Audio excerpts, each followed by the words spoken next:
What's up, Roxstars? It's Rox coming to you today with a review for Love and Marriage Huntsville, Season 6, Episode 7. So let's get to it, shall we? All right, you guys. So let's start with Mel. Okay, Mel has Nell over to her house. And Mel also invited Tiffany and Kiki because she feels like, they didn't get to really get anything resolved at the etiquette party. Maybe we can get to the bottom of it and clear some things up. So when Tiffany gets there, she tells her that Kiki is coming, and Tiffany says that she actually feels set up. Mel was just like, now I realize that whenever I get these two in the room together, things seem to go left real quickly. But, we can't be having all this every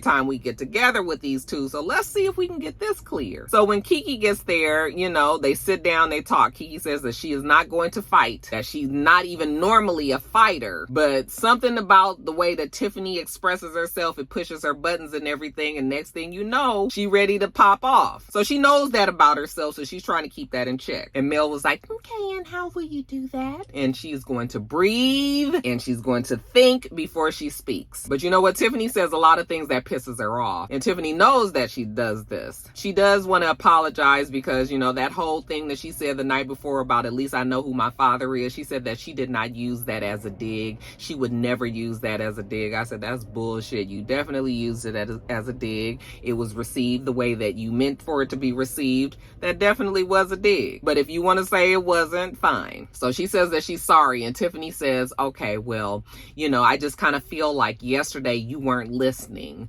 okay? But today I feel like you're listening. So, you know what? Tiffany will accept the apology. I was just like, so you apologizing to Tiffany, and Tiffany was the one that was out of pocket. I would have needed an apology back or something. But anyway, enough of that. Tiffany notices that Mel is glowing. Tiffany was just like, anytime a woman is glowing like that is either that they are pregnant or they got a man. I said, well, look at you. You got both of those and you ain't glowing at all. That Tiffany looks like a fucking dark cloud every time. I don't know what it is, but when she is on my screen, I literally get a little bit of a chill. She feels very cold, and this is not the Tiffany that we've gotten in the past 2 seasons with her. So Mel says that she's very happy, and she's just going to bring very good energy wherever she goes. Okay, Tiffany, on the other hand, says she feel like she was chastised, like she'd been in the principal's office all day.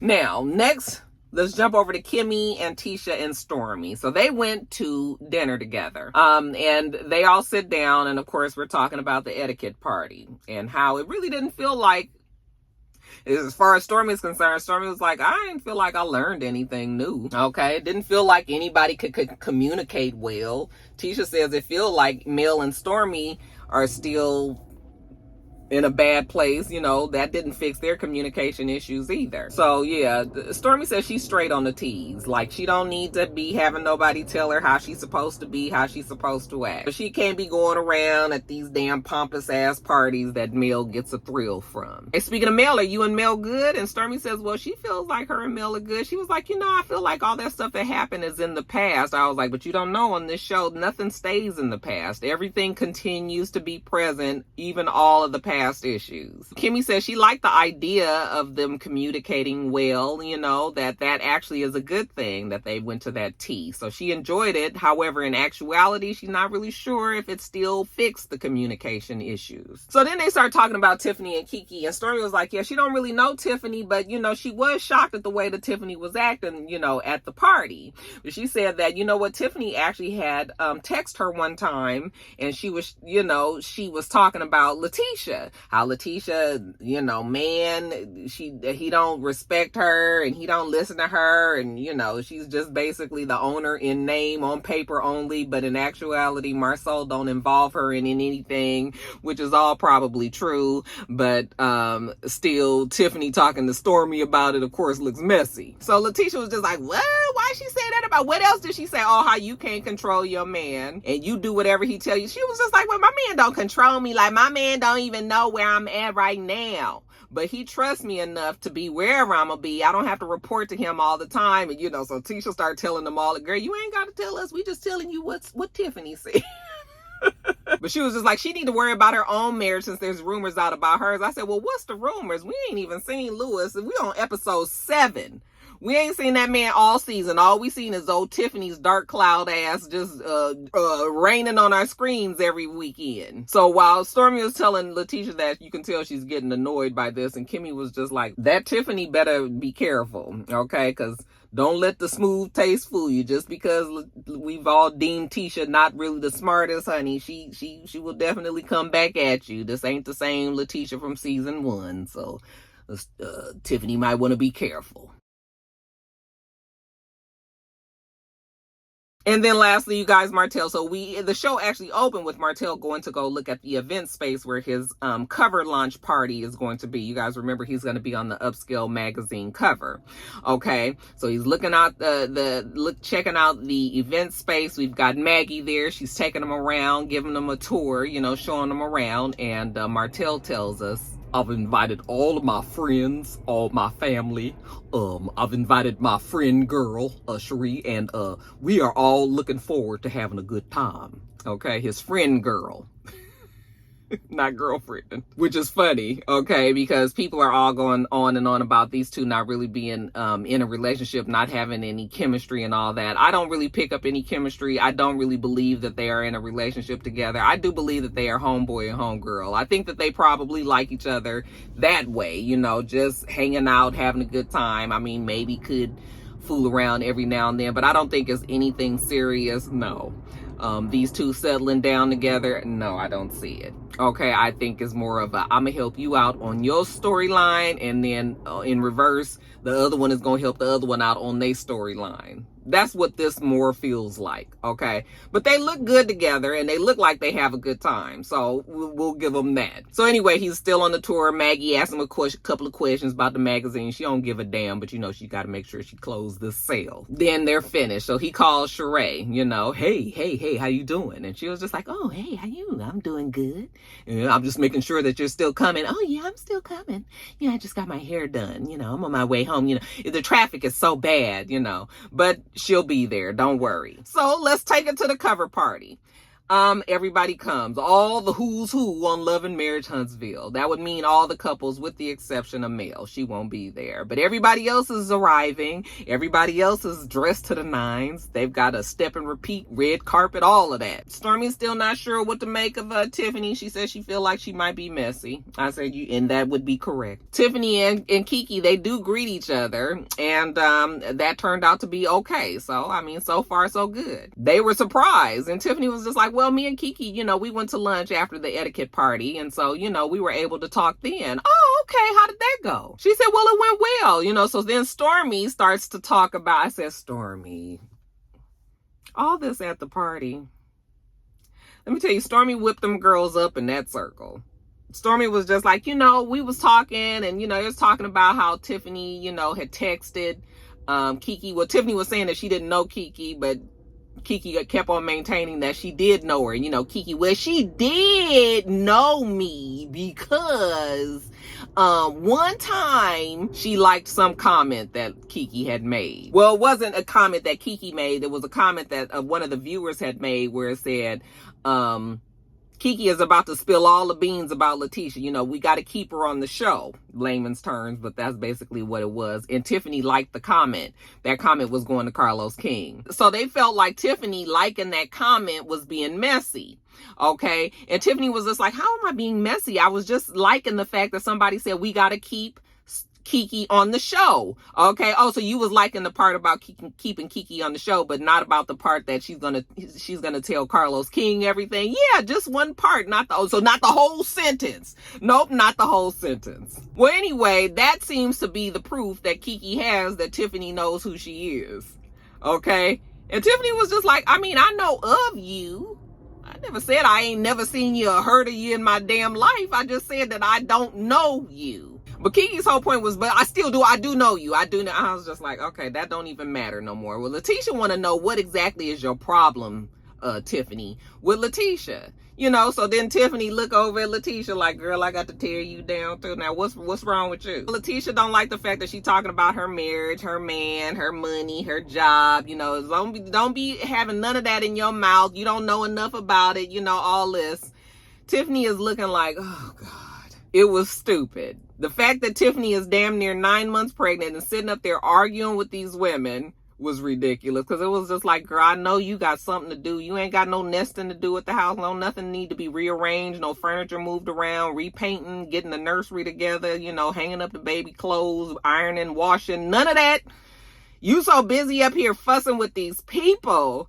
And it's so silly. It's so damn childish. Stormy was stirring all of that up unnecessarily. So them girls fell right into it. And at this point, I'm sick of everybody. I am really, honestly tired of this show.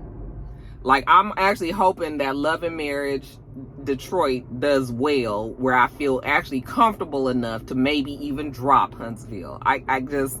Every week, I'm just like, why am I still watching this silliness? It's silly. Tisha was trying to be cordial, because I think Tisha is trying to move from this, but it's still, I just was over it.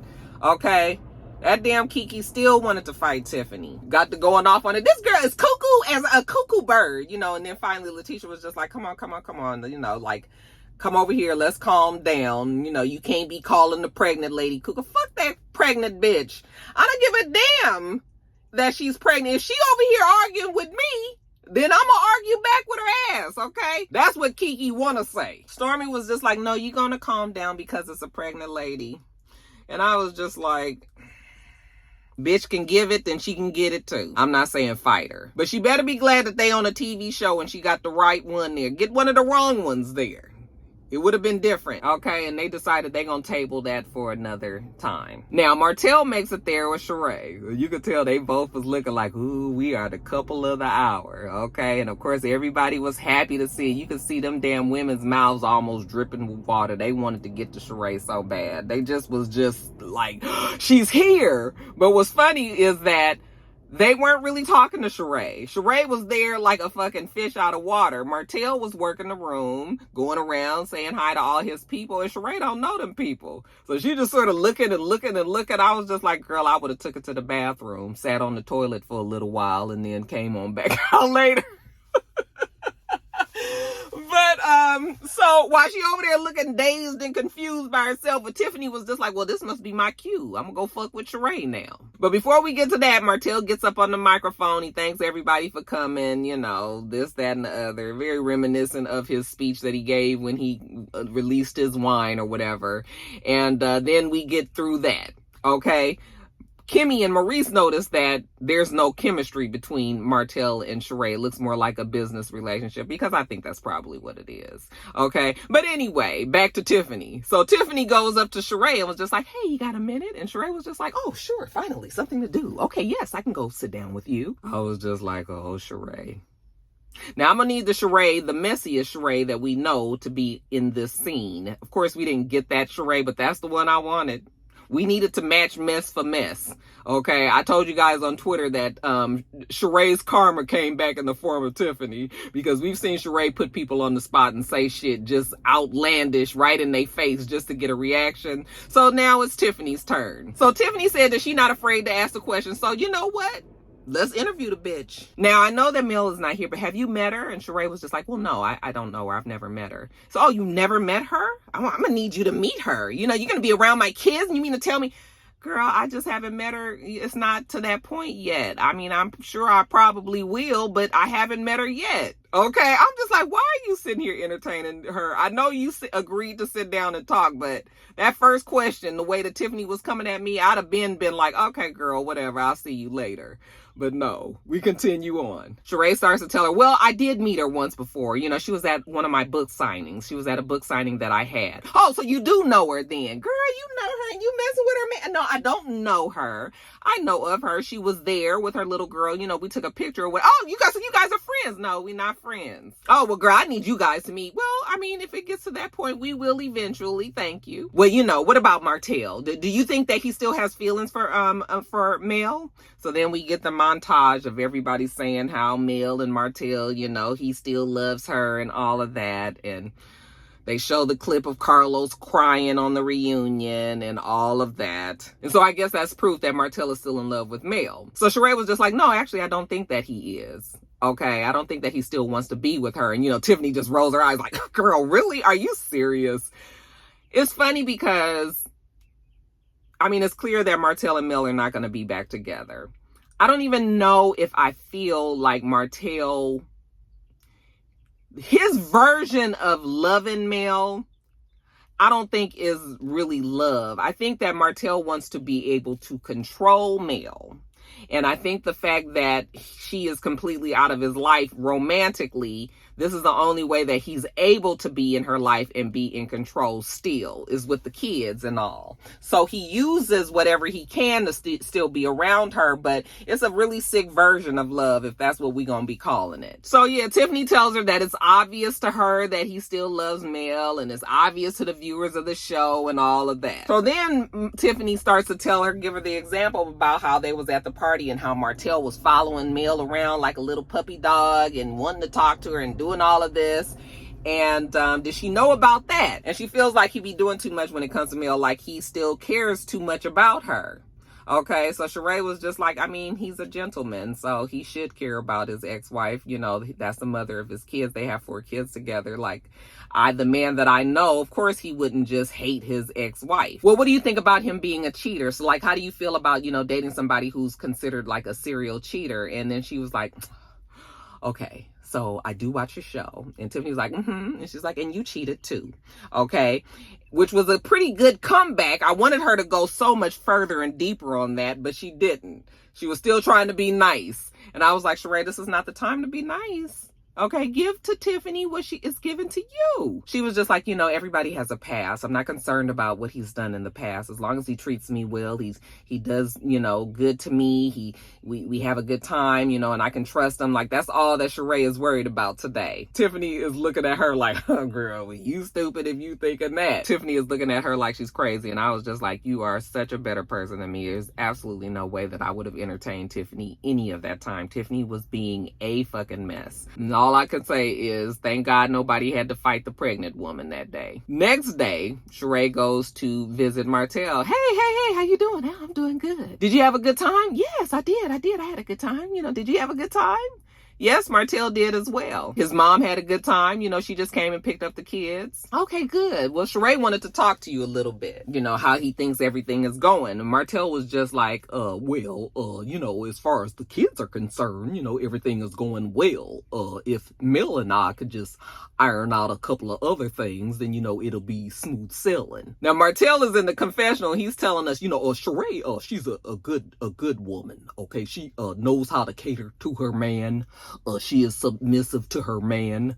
She is definitely wifey material. Anyway, she starts to tell him about her conversation with Tiffany. She was like, I don't know who sent her for me, but honey, she came at me with a litany of questions. He was like, really? What did she say? She was like, well, she asked me, do you still have feelings for Mel? He was just like, what kind of question was that? It was like only the kind that Tiffany asked. Okay, she was just like, well, let's talk about it. I mean, how do you feel about it? He was like, no, I don't still have feelings for her. I said, you said that with a straight face, huh, Martell?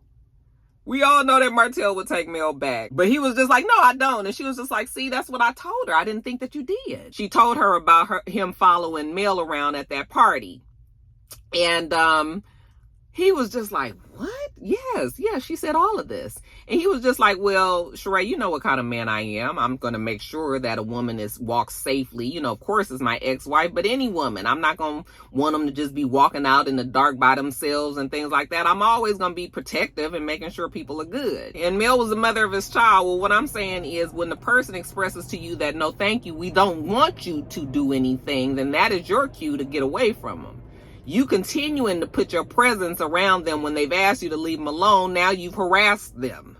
It's no longer you protecting them. Now we need to be protected from your ass. And Martell says that he doesn't understand why people don't realize that they are still a family even though they aren't together. And yes, they all are still family and they will be because of the link of the kids. However, there's a thing called being intimate or romantic with somebody. That is not what this family is. We truly are a family that you live over there and this other one live over there, but we still got these kids so we can consider ourselves family, but we don't have no other dealings with each other in our lives other than these children. That's the part that Martell is having a problem with. They could blend all of it together, but Martell has to get his feelings out the way. He hasn't done that yet, and he probably won't ever. Martell was just like, Tiffany don't know nothing about him or Mel, so Tiffany needs to learn how to stay in her lane. Don't make any problems where there are none. So then Sheree was like, oh, I got one better for you. She asked me, how does it feel to date a serial cheater? And he was just like, no, she didn't. Yes, she did. And she was just like, and you want to know what I told her? I told her I watched the show. And he was just like, oh, you didn't say that, did you? She was just like, yeah, I said, you're a cheater too. And he just fell out laughing. Then she said, and Tiffany told her, if I think that my pussy is going to be the one to keep you around, I got another thing coming. I said, oh, they didn't show us that part. He said, that's the words that she used, her pussy, your pussy? And she said, yes, that's the words that she used. And he was just like, oh my God. He was like, I didn't know these women could do all of this. Okay? Yeah, Tiffany turned a whole new page, honey. She might be in a different book. You know, Tiffany would have had me up in her face, for real, the way that she was talking if I was Sheree. It would have been very hard for me to keep my temper down. Sheree did a very good job of keeping control of her temper. The only reason why Tiffany ain't got swung on is because that baby in her belly. She better hope she can stay pregnant for the next 2-3 years. They gonna get at Tiffany. If she's still on this show next season, they gonna get to Tiffany. And Martell said that he gonna have to have a conversation with Lewis and Tiffany because this was too much. Okay, so finally we gonna see Lewis and Martell arguing. Lewis got to be taken up for his stupid ass, crazy ass wife. I know a lot of people did enjoy all of that though. You know, Tiffany asking the questions that matter. But yeah, I still don't really like Tiffany. So all the shit that she was saying and doing, totally out of line. Let me get on off of here. Make sure that you thumbs up this video, comment, subscribe to this channel. If you haven't already, I'm itsrox. The channel is itsrox. Everything else I do will be in the bar below. Okay? All right. So I hope that you have a wonderful, wonderful rest of your day, and I plan on doing the same. Until next time, rock stars. Bye.